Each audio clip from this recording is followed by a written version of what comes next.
So hang on, it's still just doing its thing.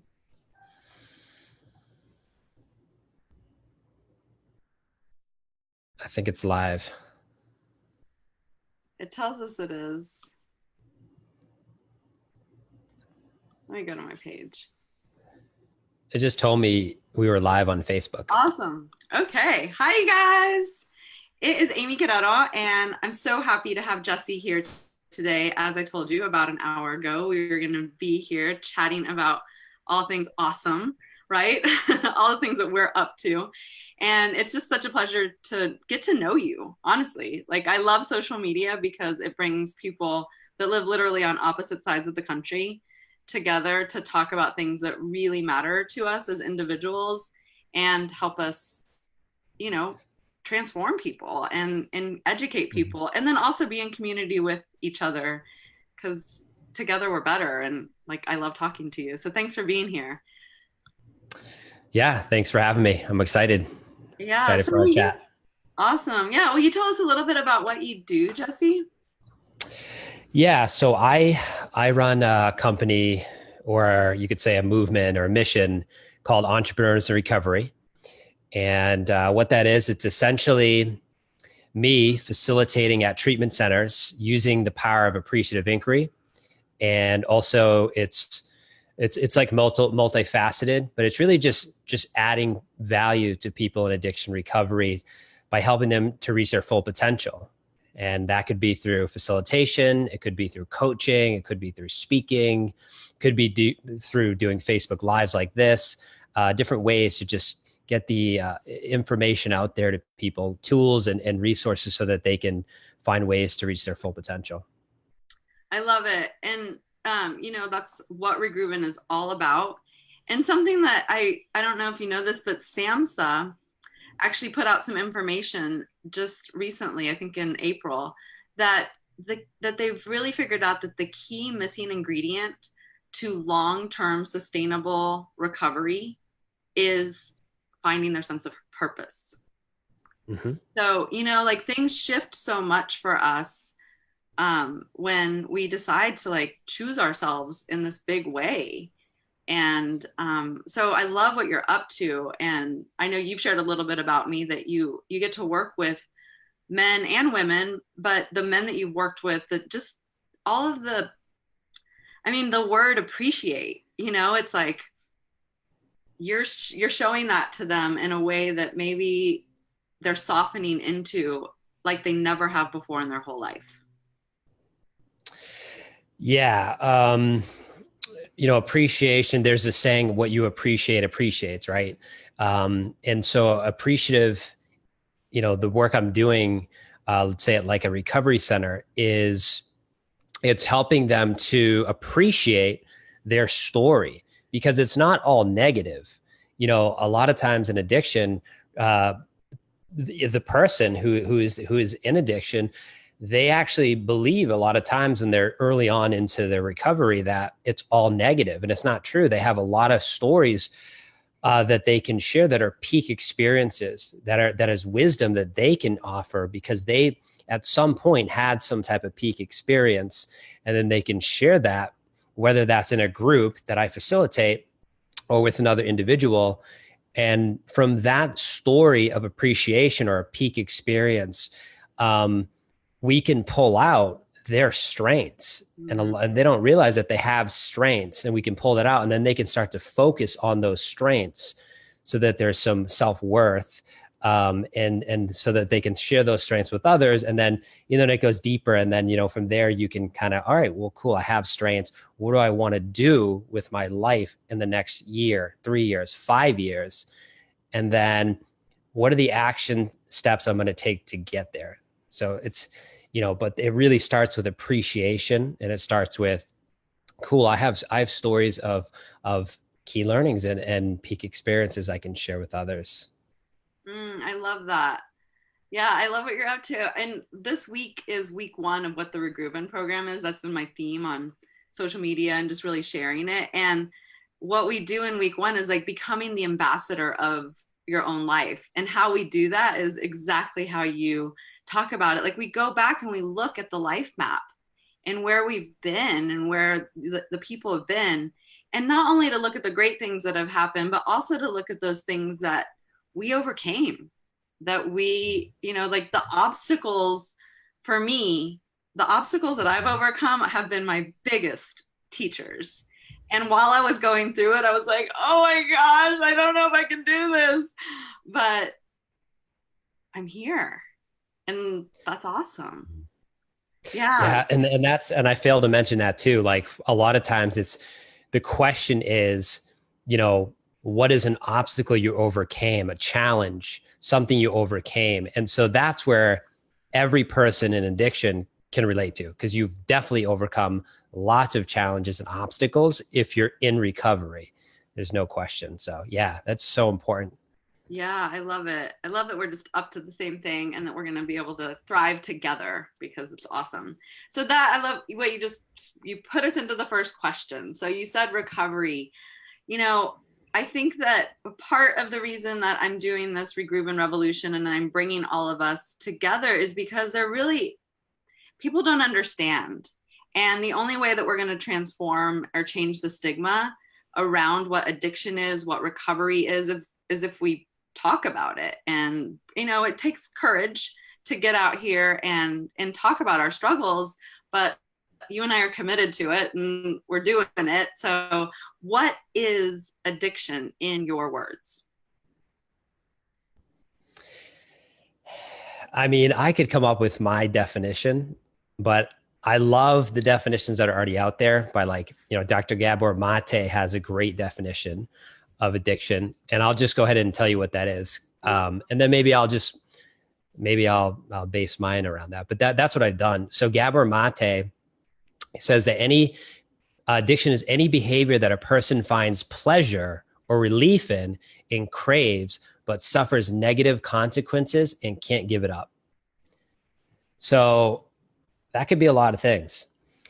And that's kind of my definition of addiction is it's just any behavior that I do repeatedly that gives me pleasure or numbs me out. There's some reason why I do it.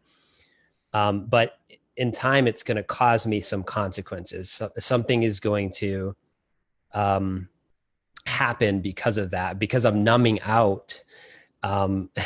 Eventually there's going to be consequences. And then what's going to really happen is going to lead to guilt and shame.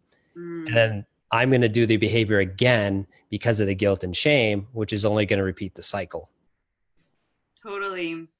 And I mean, so I've been clean from drugs and alcohol for 2 years now consecutively, but I still find myself sometimes wanting to numb or escape. And living a Regroovin way of life, I'm highly, highly aware of when I start to crave that escape. So you have 12 years away from alcohol and drugs? Yep. Totally. And do you still find yourself feeling these, Gabor Mate, Tommy Rosen, like we learn from the same people. Like my definition is a lot from his. It's like, if there's negative consequences or up to what I'm doing, then I'm going to pay for it in the long run. And boy, I've learned a lot of lessons already doing that. And so how can I become keenly aware? Do you find yourself still wanting to escape? Oh yeah. And that's funny. I have a friend who's in recovery too. And she'll say to me, she'll be like, oh, you're like perfect. You got 12, all these things have happened. And I'm like, are you kidding me? Like I have to tell her on a daily basis what it's like to live in my head. And I'm someone who is very disciplined to habits and disciplined to meditation and all these different things. Regardless of all that, those thoughts still come in, those thoughts of wanting to feel better, wanting to, maybe not numb out is the right thing, but just wanting to experience pleasure in the short term. And so, and there's many ways that can manifest. So yeah, even today, I have to stay vigilant. When I first get into recovery, like I had to be vigilant, And still today, 12 years later, I have to be just as vigilant because I'm not saying I'm struggling. What I'm saying is I got to be vigilant that these thoughts are still there, which means guess what? Those thoughts are always going to be there. And that's okay, because I'm able to use tools to help with those and not give in to every single crazy thought that comes into my head on a daily basis, not a weekly, not a monthly, on a daily basis. Those thoughts are still there. And I think that's really important for people to know. Time length in recovery doesn't mean anything. If you're not living in today in awareness, it doesn't matter. The time gap doesn't matter, because that still is there. That those thoughts of, I'm not thinking of going out and drinking and using drugs, which was the main problems I had in the, that really got me to have almost no choice to find recovery. It's the thought of like, let's go ahead and like eat the whole bag of chips. Let's go ahead and engage in pornography. Let's go ahead and doing things that are going to cause temporary relief, but ultimately you're going to have consequences for my relationships, for my motivation, for my energy, for the person that I want to be today. It doesn't line up with that, but that's every day. So it's not like that's gone. Those things are still there. And, those things are not going to kill me right away, but they certainly will play a role on a downward spiral if I don't keep them in check. Thank you so much. And, I even will find myself like what I call high level coping, where I'll binge on yoga, or, like I'm still doing something in a way that I'm like, or working a lot, because I'm so purpose driven. You hear me say I'm highly scheduled with purpose, but I have to check in with myself and say, am I avoiding some feelings right now? Because I have the same thoughts, like, you're not doing it right, you're inadequate, like, stop doing that, they don't like you, you're unlovable.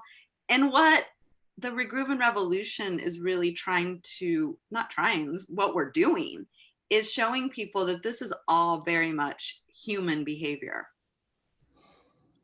And sometimes it's hard to admit and own, even for myself, like people do the same thing, like, oh, you seem to have it all together. And I'm like, do you know how it takes a lot of work? Like Regroovin rituals are real. I know you love the cold shower in the morning, like you do this every day because it's a habit that keeps you aware. Yeah, exactly. I don't do all these habits just because, I'm like, it'll probably be cool to just take a cold shower, do a morning routine, do my meditation, yoga, all this stuff just for fun. Like, no, I do it so that I can, when life is going to present itself today and I'm faced with the challenges of life when I leave this house, that's when I need to use all those things that I practiced before I started my day, so taking a cold shower for me is a way to change my state. It's a way to get uncomfortable right away. So I'm already like saying to myself, my subconscious, my conscious mind, hey, I'm going to get uncomfortable today because that's where I'm going to grow. And so taking the cold shower helps me to do that, among other things. And and then doing like a morning routine, like I do the Miracle Morning. The Miracle Morning has been a huge part of my life for the last 3 years. And so you can check out the new book, Miracle Morning for Addiction Recovery, which actually just came out. And so that routine has been like, I don't miss it, because when I miss that morning routine, or even like just making sure I'm doing some of those habits in the morning, when I miss it, I react differently to life. I react differently to family relationships I've built over the last 10 years, relationship, just strangers, the most random resentments will start to happen because I'm not practicing these things in the morning. So I'm not doing it just for fun. I'm doing it because I know that if I don't, there will be some consequences of not practicing it. Totally. I practice what I teach. But also this morning I was doing this, I was with someone else on a podcast, and I love what you said, because it's like putting money in my bank of tools in the, when I didn't actually get to do all my ritual this morning, and by noon I had to like go back and redo it because I felt myself getting off and getting uncomfortable in my own body. And I mean, this might sound selfish, but like if I'm uncomfortable in my own body, I'm not of service to you. You know, like I couldn't show up Mhm. for you to that tonight if I didn't feel good. You know, I would be holding back, or I wouldn't be as vulnerable or honest. And like that routine helps me, and it's important. Yeah. Thank you for sharing that. Oh, and the book, you guys, repeat the book just so that they know. Yeah. So the book is called The Miracle Morning for Addiction Recovery. It's written by Joe Polish, Anna David, and Hal Elrod. And you can pick it up on Amazon. Yeah. Yeah, it's a great book, you guys. Okay, so here's a hard Mhm. question. What is your opinion about the stigma that lives not just in our country, but in the world around addiction and addiction recovery as well? Stigma kills. Bottom line, stigma is a killer. I mean, I look at addiction and what we're going through is a killer. It's not a game. It's very serious. Here in New Hampshire where I live, I'm connected to the recovery community, and it's real. This is real. People die every day. So the stigma fuels the shame, which prevents people from getting the help that they need. So, like me, my story started with, federal felonies. I got federal felonies at 22 years old due to my addiction. And if you might be on this Facebook Live and saying, "Oh, no way, you're facing 7 years in federal prison and all that stuff," and the fact is I was, because if you would have saw me 12 years ago, I would look nothing. I had a lot more hair. Number one, number two, that I didn't. This wasn't me. Okay, so this took time in recovery, but stigma, even the stigma of me having those felonies was like, I'm a piece of crap. Like, I'm never going to be good enough. I'll never be able to get a job. The world was telling me that too. Like there's no hope for me when, having these felonies, I can only do certain things and I'm an addict and all these different things, these stereotypes. The reality was that was the chatter I had in my own head, but it was not true at all, because of those things, it just made me to work harder. And then what I realized is being have an addiction is actually a strength, because it made me a more disciplined person. And it showed me that, if I can do this, other people can do this. If I have felonies, if I've had went through all these struggles, that other people can do it too, and that there's no excuse, because I was able to get a job at a Fortune 15 company with my felonies, and then I ended up rising right up and having success in that company. And if I would have listened to the world or the chatter or the stigma, I would have just sat at my same job and just saying, well, this is the best it gets. But instead, I got outside my comfort zone. I applied and they hired me. And, I just had a gentleman, I told this story recently. I shared this story, and this gentleman, he said to me, he goes, "Hey, a few weeks after I shared it, he says, "Hey, I because of what you said, I have felonies. I actually went and applied to a state job, a federal job, and I got the job 10 days later." He's like, "I would have never applied to that job if you didn't share that story with me."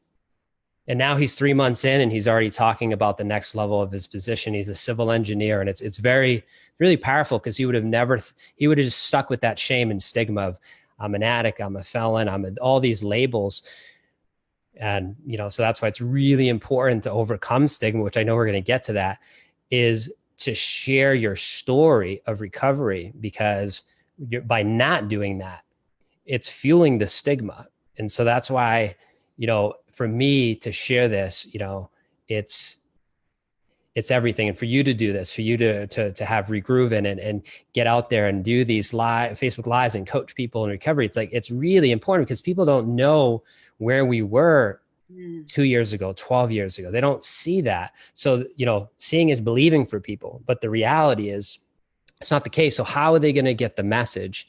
It's social media. It's sharing this information. And so, yeah, so stigma is real, and it kills. And so, yeah. I love that. I mean, if you weren't there at, sharing with him, he would have stayed, and I talked about this last week, but the self stigma, because of the world stigma, can be the thing that like really takes me out, because I'm, like that loop will start. And thank God I have all these tools now. And that's what Regroovin is all about. It's like, oh, I hear you thought, of course you're still coming up. You've been there for a while, but like, no, thank you. But you gave him this power by sharing that, not only to overcome the stigma in the world, but to overcome his own thinking, which is so powerful. And the only way that happens, Jesse, you're right, is by people, sharing our stories together. And, I encourage people, if you're listening and you don't feel safe doing it in this large of a platform, like reach out to us. There's definitely people that want to listen. And I always, on Talk It Out Thursday, communication doesn't always mean you have to actually talk it out. Sometimes it starts with writing or voice recording yourself, but just to go like, wow, this is happening and it's better out than in.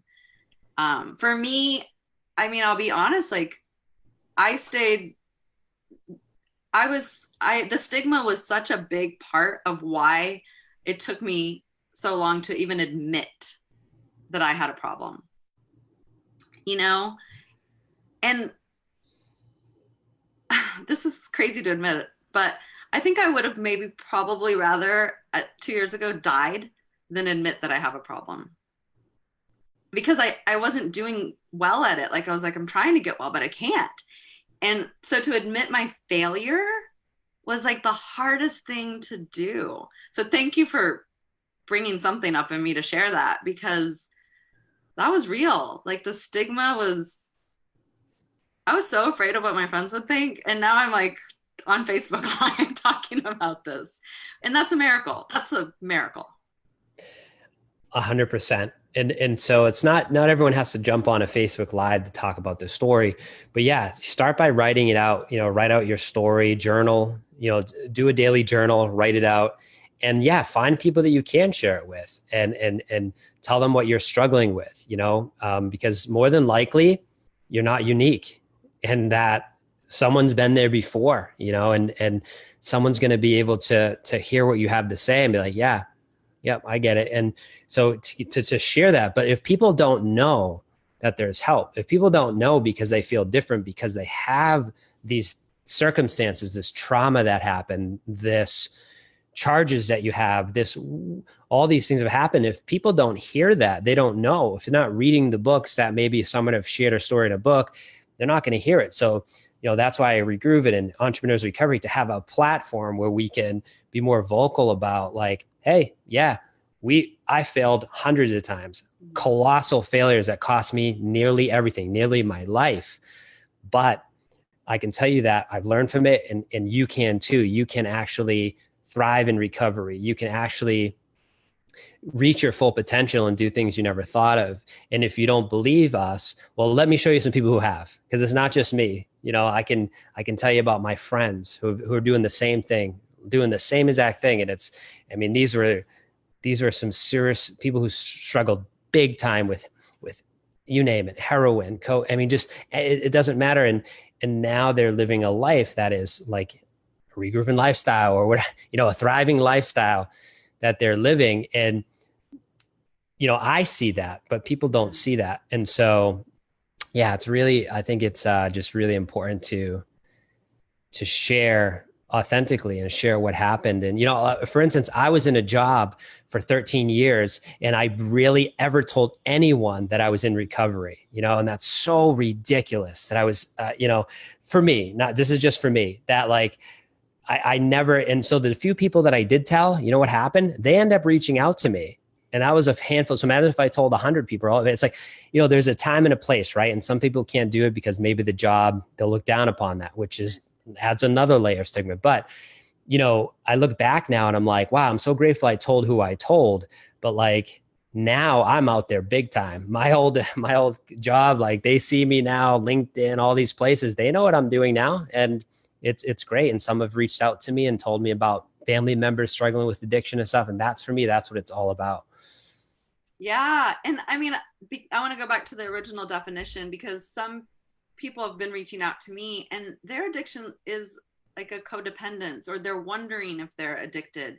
And you guys, any behavior that is that you're continuously doing despite its negative consequences, you know, and when we don't talk about it is when the shame starts, right?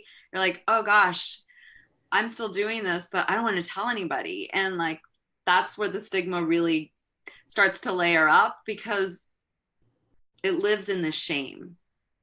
And the difference between guilt and shame is like, I did something bad, or I am what I did that's bad. And, you know, I know a lot of people that believe that they are what they did. And that's where that stigma just keeps building, even on the small scale where you just corrected, you know, caught yourself saying like, you don't want to feel bad about your job. You don't want the people at work. I mean, I hid all of that and then just came on all out like a few months ago, you know, but it was because hiding that I was in recovery was another part of my shame. I was still like, I still took some kind of a comfort in that shame because I was so used to it. And to really be vulnerable was scarier to me than hiding in the shame, which is real. Yeah. And I think that's the key word is vulnerability, you know, just being vulnerable, putting yourself out there. And, you know, it's not easy, but it's so rewarding, and it's life-changing when you can be vulnerable. And that's why it's important that you reach out so you can talk to people and be vulnerable with them to share what's going on with you. You know, even if you think you only have you know, all my problems, and I didn't get charges, I didn't dive deep into drugs, and it doesn't matter. You know, it's where you're at today. You know, it's just being aware of like where I'm at. Am I unhappy? Do I have, you know, problems with relationships, or there's things that it could be that simple, you know, and that's causing you to question what you're doing. And that's it. That could be your bottom. It doesn't have to be getting arrested with felonies. Your bottom could just simply like, I've had enough emotionally, like I'm burnt and I want to, and I need to change. And that's all it takes. And so that could be your bottom. Totally. And being burnt, like this statement, like I think I saw something on Netflix the other day, like, you know, this burnt syndrome, like we get, like we almost think it's okay because everything's going so fast. And I'm like, oh, we don't want to get to that point where we're burnt out or our adrenal glands are totally tired, and then we end up with a chronic illness. Like those are real consequences to high level coping, that might not include the alcohol and drugs, but they still include a chronic illness that could have been prevented if we talked about it. And that leads me to my last question, Jesse. So what's one thing that you can do today and every day to transform the stigma? I mean, we covered a lot of that. I mean, you know, we just talked about being vulnerable, and sharing your story. You know, that's one way to overcome the stigma. And another thing is like the people who are in recovery that have had some success, right? For them to come out and share and jump on something like this. And that's my goal and aim too, is to get more people like you're doing to talk about like, yeah, I used to be like just in a total place of despair. Mm-hmm. But now, you know, I've started a construction business, or now I just bought my first home, and all these different things. Like we need to hear that. Like people, it's hard to imagine that, but when you hear it and you see it, it becomes real. So, you know, the one thing you can do to transform stigma, if you're in addiction, if you're in recovery, is to talk about it, to share about it. If you feel comfortable enough, if you had some success, you feel good, to share that. I think it could be really powerful, to help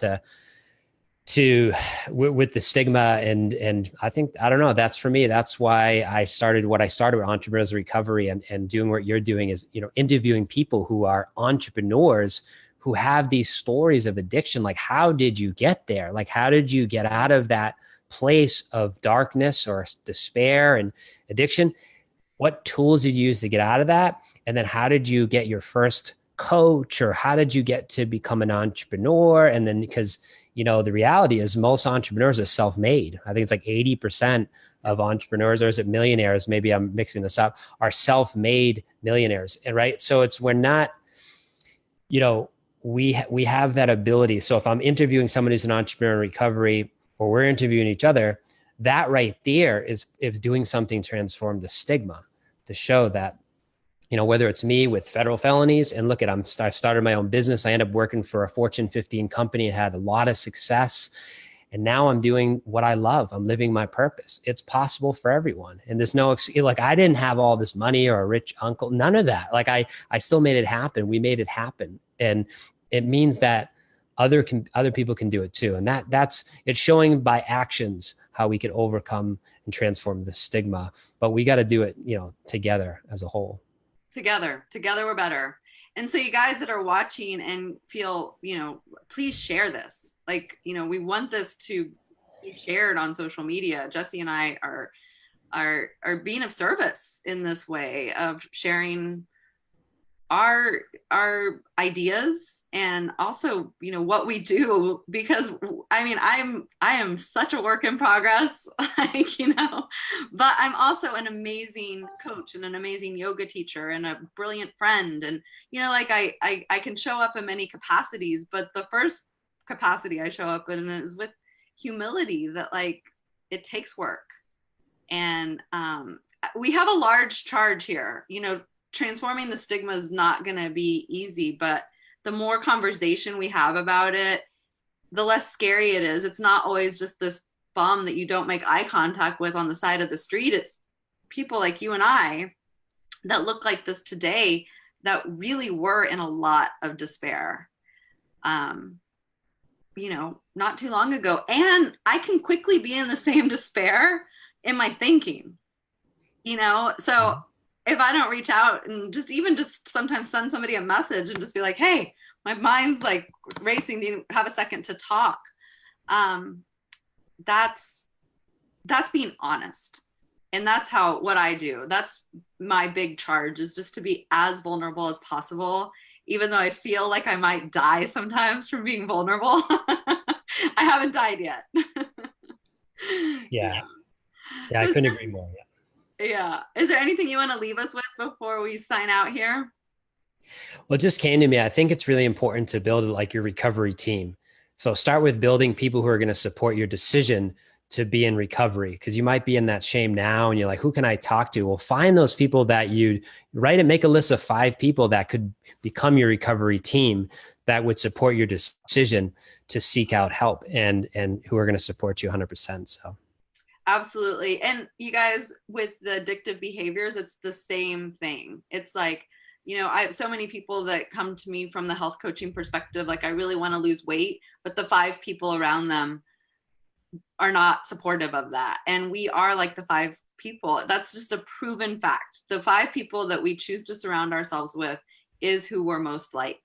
And so choose a high vibe community. We are out here. We're totally willing to be of service and provide resources and coaching as well. I couldn't do this without a coach.